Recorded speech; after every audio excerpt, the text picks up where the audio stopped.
en el Colegio Luis Vives, unas cuantas personas ciegas y directores de colegios de ciegos y de sordos de aquella época crearon la ONCE, tal día como hoy. Hoy, de aquella ONCE, en la Comunidad Valenciana trabajamos 8.900 personas y conjuntamente con el concurso escolar hemos querido hoy, que celebramos el 75 aniversario,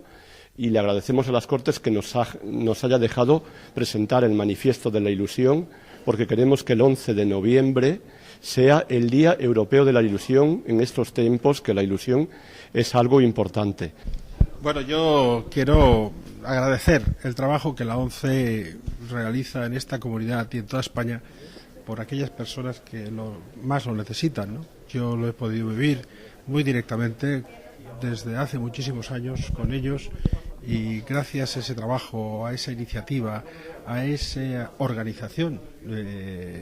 nacional que hace posible que mucha gente tenga un trabajo profesional vendiendo el cupón y otros tengan un trabajo profesional en otras muchas dependencias de infinidad de lugares y de sitios, ¿no?